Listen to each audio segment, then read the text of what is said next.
Thank you so much, dear viewer, for tuning in. This is Newspaper Review, and I'm your host, Zedi Broderick. And I am Kabwe Eric Mureithi. And for today, Wednesday, November 6th, 2019, I will be taking you through the Daily Nation.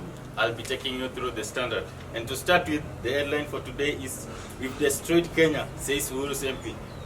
Hey, honestly, they've destroyed. And on the Daily Nation, we have point of no return in NASA's bitter fallout. Tuko na Raila Odinga, Moses Wetangula, Kalonzo Musyoka, Mudavadi, and James Orengo. Now, before we move on, Mr. Eric, yes, I'd like to comment on this one. You see, Moses Kuria is one of the MPs in Kenya.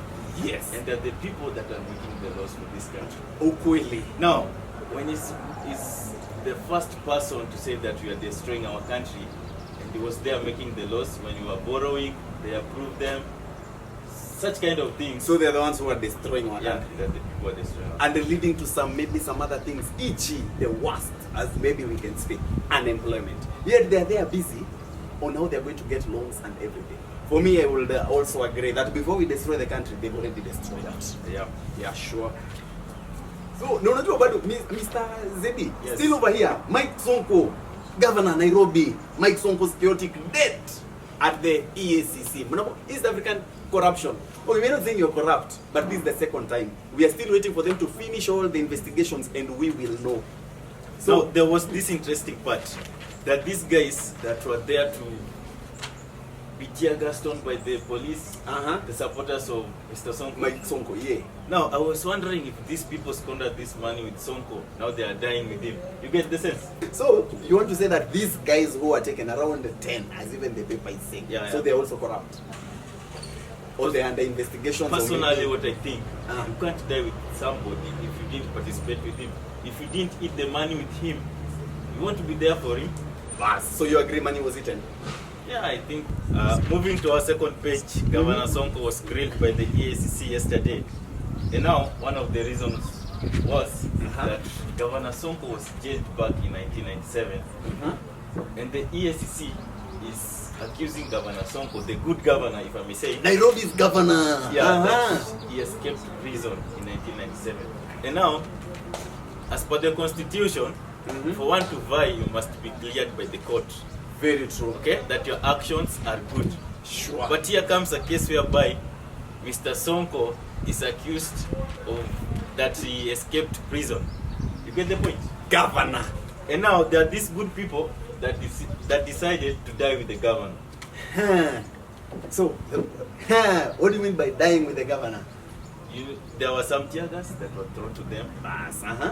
These guys persevered this. Now, I was asking myself, did these people squander this money with the government? Yeah, on my side, I don't think you will just die for someone for nothing. So there must be some linkage with the Governor Sonko and these guys who were given the tear gases, and they were even carried with the GSU cars and everything. Yeah, so it's like they teamed up to squander the money. Very true. And not even squandering the money only. I wonder how we can call him governor if he escaped prison. Are you saying? So there's already a loophole somewhere. But the governor himself is saying he was cleared by a judge. Okay? He was cleared by a judge. Judges.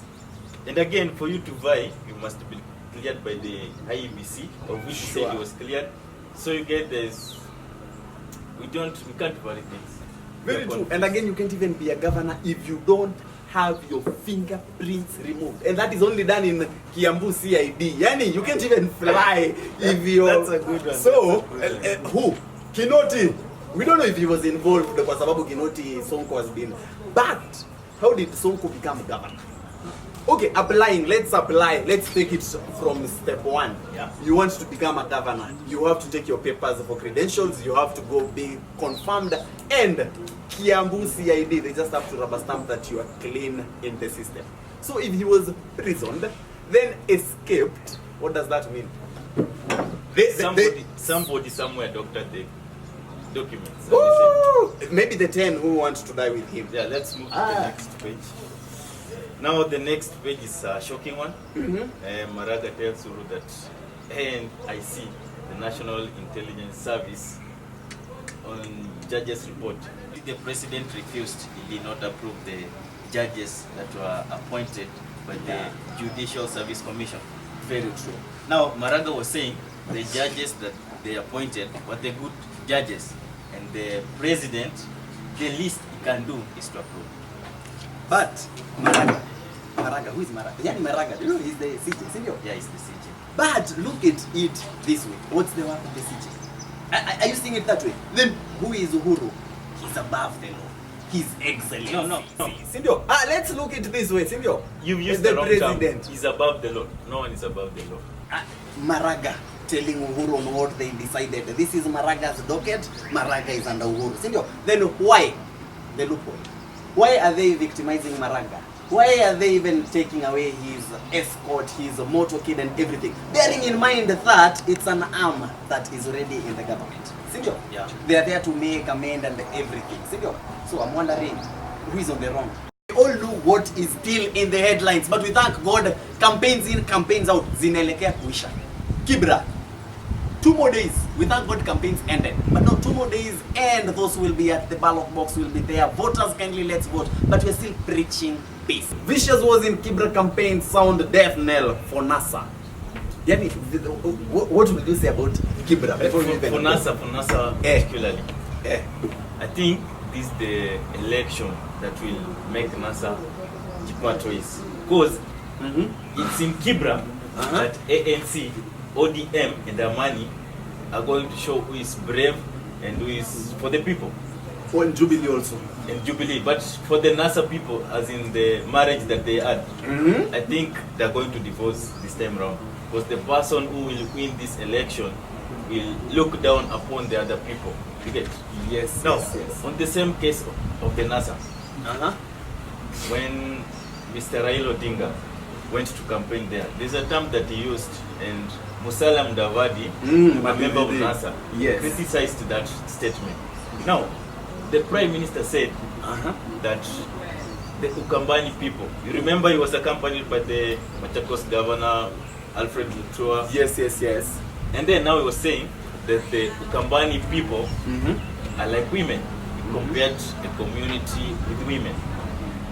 He said that people from Ukambani are like women, and if you ask them, they'll give you.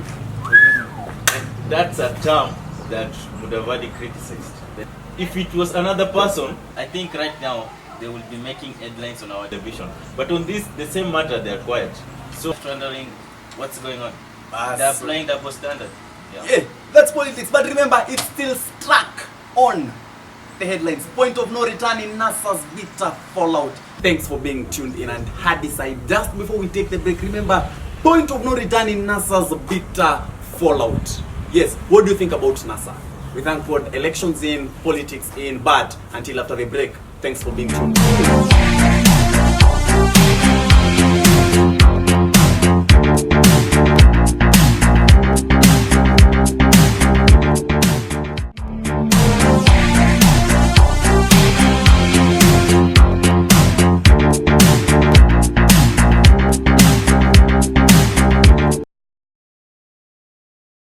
Our next story is the census story. Russ, can take us through that.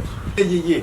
Yes, so of course census has become a debate daily. Today it's already on the opinion. Census should not be the cause for contestation. But check on yesterday's paper, the numbers. 47,564,300. Female population 24,014,000. Namandume, what of the gents? 23,548,000 for 3 to 4 people per household standard. And maybe as we finish up, we have 23,548,000 households in Kenya. Enyewe tuko wengi, population in now. Mr. Mutoni Juki complaining that the figures there were not well enumerated. And he was saying that the adults are many than the children. And in real sense, I may support it because it's not adding up. You can't have adults more than children. Yeah. They're the ones who are procreating children. Yeah. So there was some fishing. What of maybe on the tribes? Do you know I saw that Kikuyus are leading, then Luyas. Is it true? Maybe census. And just before we finish on that topic, was it well done? Because Mabudiro personally was counted. I will not say 3 times, but I was counted in 3 different homestays. Now, maybe what about you? Were you counted to start? Yeah, I was counted, but still, Uh-huh. the results were given out very fast. Because you can remember we had to do my number first before the census. Uh-huh. And now here comes a case whereby we have the census results coming out before the Huduma number. Oh, so there's something. And there was a kudos for Kenya. Actually, in Africa, it's Kenya that is the first country Uh-huh. to give out the census population within 2 months. Congratulations. Kudos to our country. Yeah, you're doing a very good job. But out of Huduma number, we already registered. It was a mandate. But how comes Huduma number is not yet out? Today being on Wednesday, we all know that we look on mainly the opinion and editorials. Let's check on gender, voice of the voiceless. Give women say in reproductive health rights, family planning. Our women, family planning, HPV, all those that are happening for the women. But are we speaking for them? Are we advocating for the women? Are we trying to give them the voice in the society that they need? Personally, I think it can be good. Actually, now that we have the numbers from the census that was done, I think it will help the country to plan accordingly and help women. Actually, if we have family planning, it will reduce the poverty level because we will control the number of children that we are giving birth to. Yeah, and I think it will help. Look at this. A flooded section of Lodwar, Turkana County, after the Turkwell River burst its banks following heavy rains. Turkana, shortage of water. They now have a river that has already burst its bank. What are people doing about Turkana? We will not be speaking of Turkana. Our government, His Excellency akiwa huko, together with the governors of Turkana and everything. What are you doing for Turkana? Now, on the same story about the letters to the editor, there is an interesting bit from a guy called Jackie M. Kahaya. He's saying, and I quote, "Who told Maraga all arms of government are equal? In fact, the Speaker of the National Assembly is more senior than the CJ. That's why, that's why Muturi will be president tomorrow. Should the president and his deputy be incapacitated today?" You get the point? Now, the CJ was saying that the two speakers of the parliament, that's the Senate and the National Assembly are having the 500cc Mercedes, while himself is having 250. But here is a very crucial point actually, that in case the president or the deputy president is away right now, Muturi will be the president. So the superiority is evident here, that the speaker from the National Assembly is more superior than the CJ. But Mr. Zedi, I will differ, but I'm not taking sides. Okay? Do you agree that there are three arms of the government? Yeah.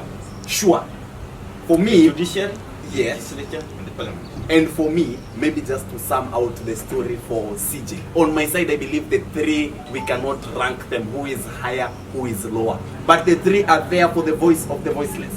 So, whatever the three will be accorded, if it's about motorcade, if it's about places of residence, if it's about insurance, if it's about your family, the three cannot be separated. Don't tell me that he is senior than he. Remember, they're having different dockets, all brought together, and they form the arm of the government. And of course, we are checking on the African Cup of Nations qualifiers. Broke Harambee Stars seeking funds for Cairo trip. Broke Harambee Stars. They are our stars. I don't understand how they are broke. It's figures that are being squandered.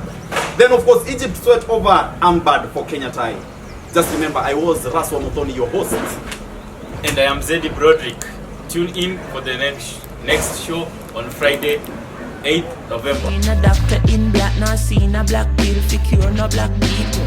But I've seen bush doctors like Tosh and Molly resurrect like a real black beetle. Malcolm, Marcus, Martin. When you see Walter Rodney, ask him, oh, you know ear, but oh, well, laughing.